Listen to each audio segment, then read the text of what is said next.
tous, bienvenue sur News Sécurité pour cette émission Face aux syndicats. Et aujourd'hui, j'ai le plaisir de recevoir la FFIE, la Fédération française des intégrateurs électriciens, avec son tout jeune président, Pascal Tegenberger. Bonjour. Bonjour. Alors, c'est une fédération qui est née il y a un petit moment maintenant, en 1924. Oui. Pour le grand public qui ne situerait pas bien ce métier, c'est quoi un intégrateur électricien? Alors, au départ, on est dans la filière électrique, donc Ouais. c'est un électricien qui a la particularité de proposer des systèmes complets, et c'est pour ça qu'on l'a rebaptisé il y a quelques années intégrateur. Et il va être l'interface de l'énergie, des problèmes énergétiques, et on sait qu'aujourd'hui ils sont importants, Ouais. au sein d'un bâtiment, qu'il Ouais. soit tertiaire, résidentiel, collectif, il propose des systèmes divers, du photovoltaïque, des bornes de charge, c'est les actualités du moment. Et évidemment, il s'occupe de la base de son métier, c'est-à-dire l'électrotechnique, pour assurer le fonctionnement parfait au sein des bâtiments du système électrique. Vous êtes une fédération puissante. Votre objectif, vos missions, en quelque sorte, c'est bien évidemment de représenter vos membres, vos adhérents, de les défendre et de promouvoir ces entreprises d'intégration électrique. Combien elles sont en France ? Alors, actuellement, on compte 7300 entreprises adhérentes à la FFIE. D'accord. On a fait un bond en avant parce qu'il y a une demande. Mais sur un total de combien ? À peu près sur un total, on représente à peu près 50%. D'accord. Ouais, donc, ah oui, quand même. Sur un total de... Oui, on est vraiment le syndicat représentatif des intégrateurs en électricité. Il y a vraiment une demande parce que on est vraiment dans les réseaux capillaires avec beaucoup d'entreprises dans leur région. La taille moyenne de nos adhérents, c'est 12 personnes. Vous voyez, ce sont des petites entreprises. D'accord, donc vous ciblez aussi bien les petites entreprises que les moyennes et les grandes entreprises. Mais également. Bien sûr. On a le spectre de l'artisan jusqu'à l'ETI de 300 à 400 personnes. On s'adresse à tout le monde. Les problématiques sont communes. Je dirais qu'elles sont même communes à l'Europe. C'est aujourd'hui la problématique depuis février de l'énergie, donc de la meilleure gestion énergétique, des régulations, des productions nouvelles avec le photovoltaïque, de la mobilité qui change aussi avec l'électricité. Bref, tout le domaine électrique, en fait, est sous notre tutelle. On est là pour assurer au quotidien pour nos clients une meilleure gestion de l'énergie et veiller à ce qu'il n'y ait pas de défaut et proposer des nouveaux systèmes en rénovation, puisque la rénovation globale des bâtiments et énergétiques est une part importante de nos métiers.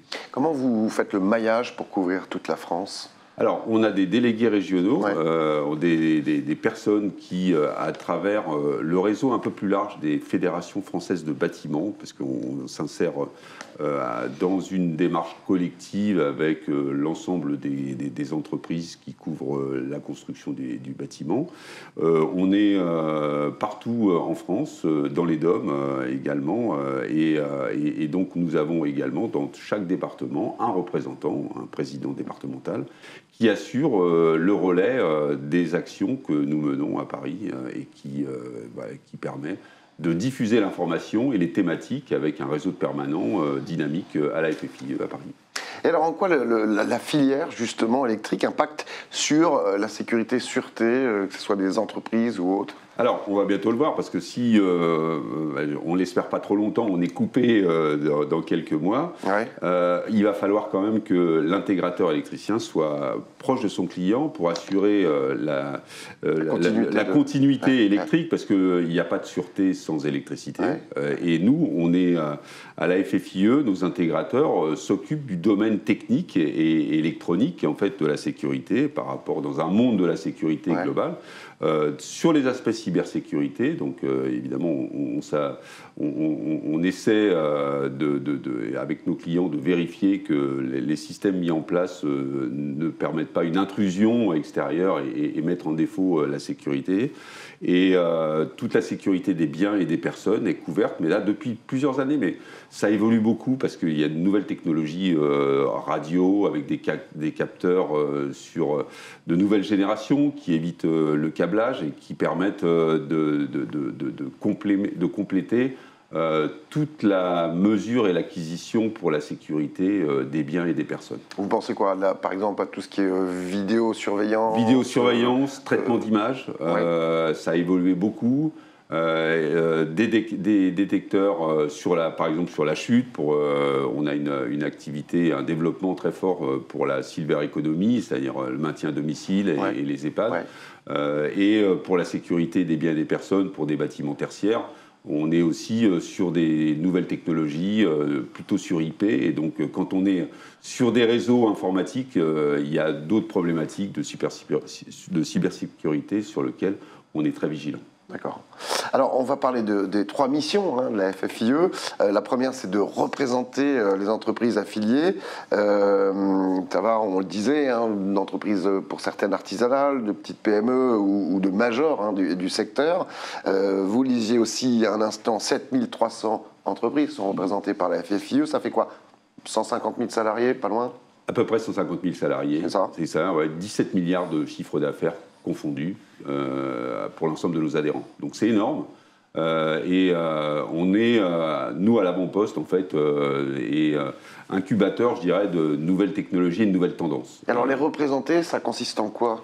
Alors, les représenter, ça consiste auprès de qui? Alors, auprès des ministères, d'abord, parce que, vous savez, il y a des décrets, il en sort tous les jours.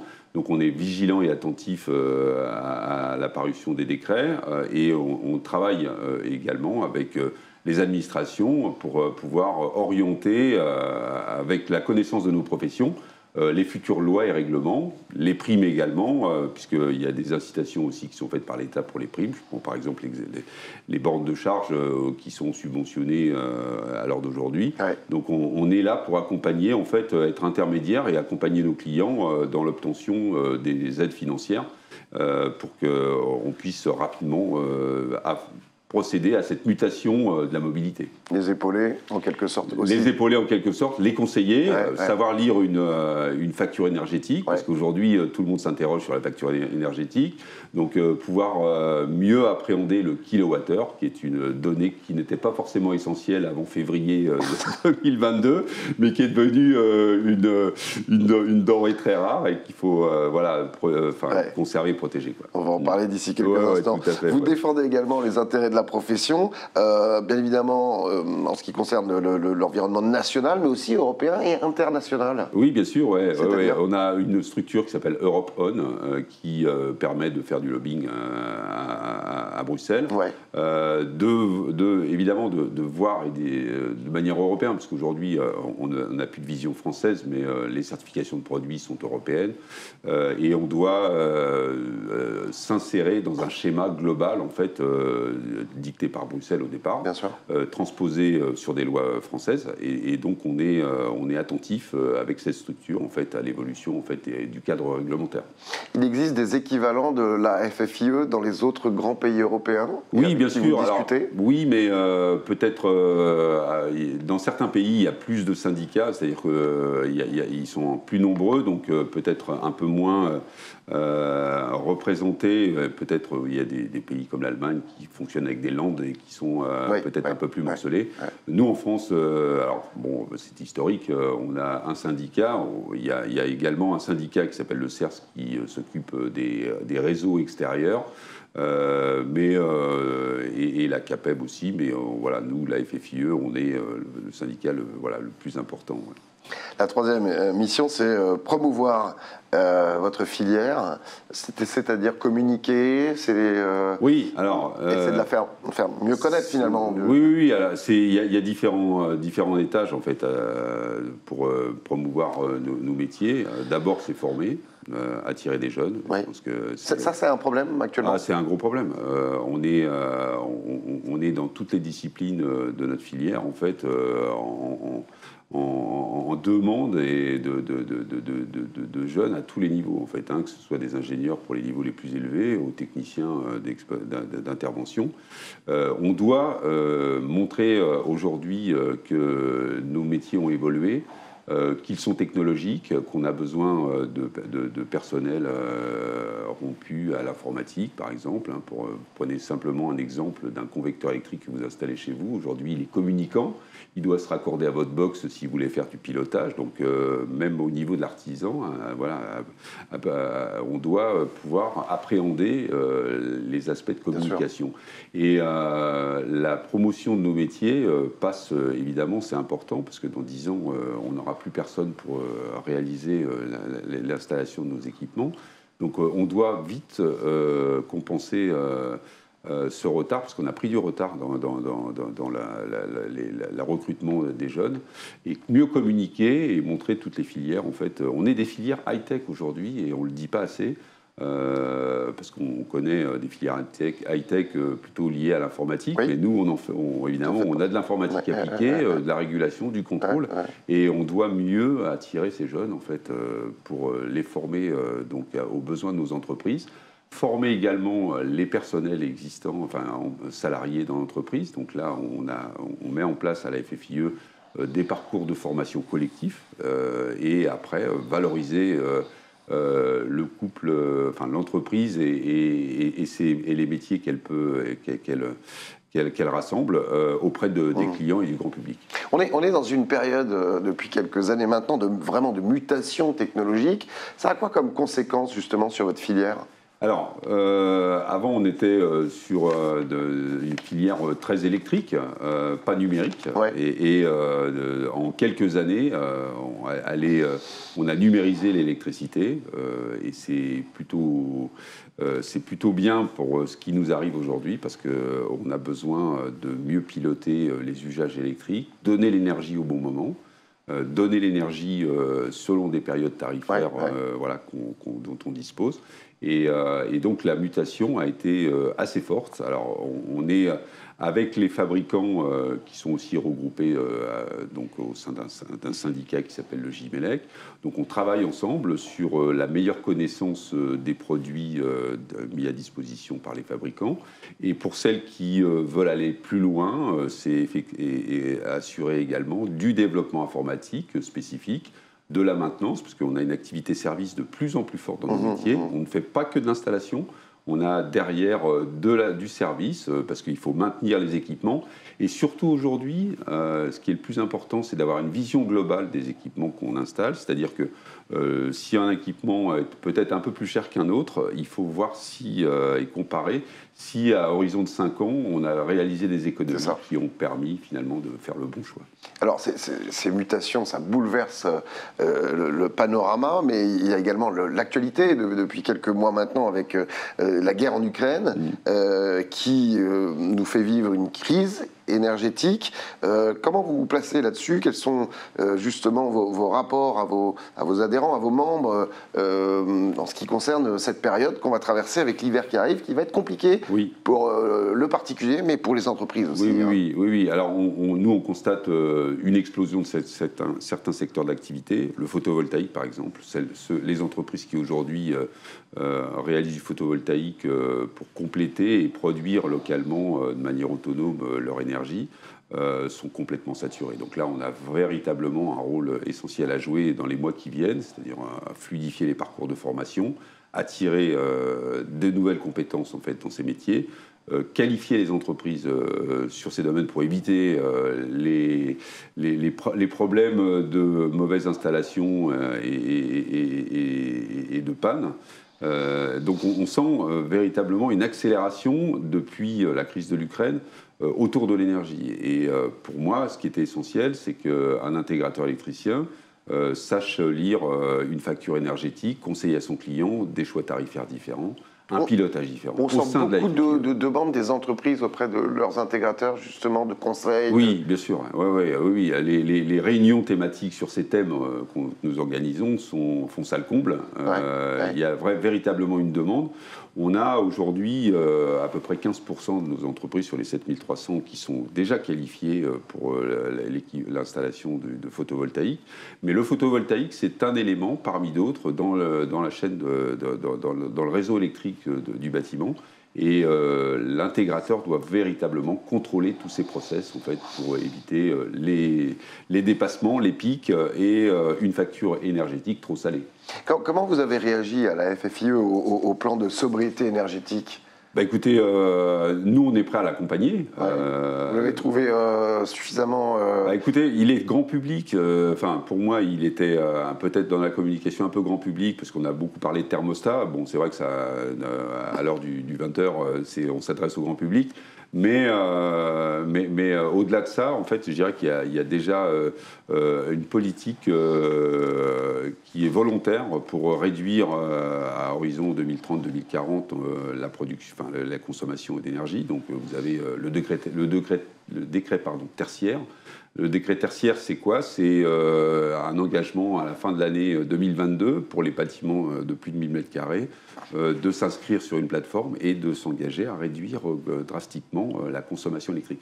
Je dirais que la crise de l'Ukraine a accéléré les prises de conscience, va booster peut-être à x2 ou x3 en fait, le besoin d'équipement. Alors c'est vrai que nous, on constate que la problématique de l'Ukraine, enfin de l'Ukraine et de la dépendance énergétique et des coûts énergétiques font qu'on va mettre en premier plan en fait des transformations, rénovations et équipements. Il ne faut pas oublier non plus le reste. Voilà, je vous parlais tout à l'heure de la silver economy. Voilà, la gestion du troisième âge, du maintien à domicile est aussi important. Il ne faut pas que tout. Enfin, c'est une priorité nationale d'être indépendant énergétiquement et de maîtriser ses coûts, mais tout le reste est aussi... vous y croyez, ça ? L'indépendance énergétique. Alors l'indépendance énergétique, non, j'y crois pas, parce qu'on aura toujours besoin de gaz, même si on est producteur d'énergie, je pense qu'on s'insère quand même dans une chaîne européenne et qu'aujourd'hui ça va être difficile de dire on est indépendant complètement. Les équipements autonomes, on n'a pas encore aujourd'hui beaucoup d'incitations, c'est ce que je regrette, et ce qui serait bien, c'est que l'État réfléchisse à des primes, même si elles ne sont pas élevées, mais c'est toujours une incitation pour l'entreprise ou le particulier de s'équiper et de pouvoir quand même réduire avec le photovoltaïque ou l'éolien ou d'autres productions, en fait, d'avoir une indépendance plus forte. Pour terminer, quelles sont les conditions pour être adhérent à la FFIE ? Alors, être dans un code NAF qui le permet, c'est-à-dire, voilà, donc on accueille les entreprises d'équipement électrique, mais pas que, de courant faible évidemment, puisqu'on a une structure qui s'appelle Anitech et qui va concerner plus les problématiques courant faible et de sécurité.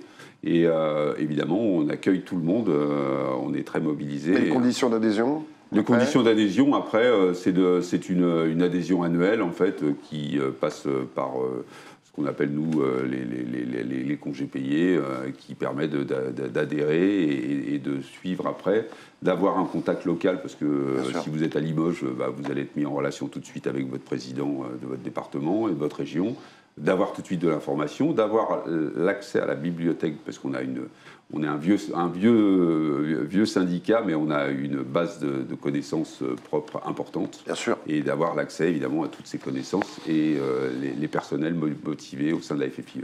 Merci beaucoup d'être venu. Merci à vous. Si vous voulez plus d'informations, c'est sur le site FFIE qui s'affiche. Merci de nous avoir suivis. On se retrouve très vite. En attendant, prenez soin de vous. Ciao.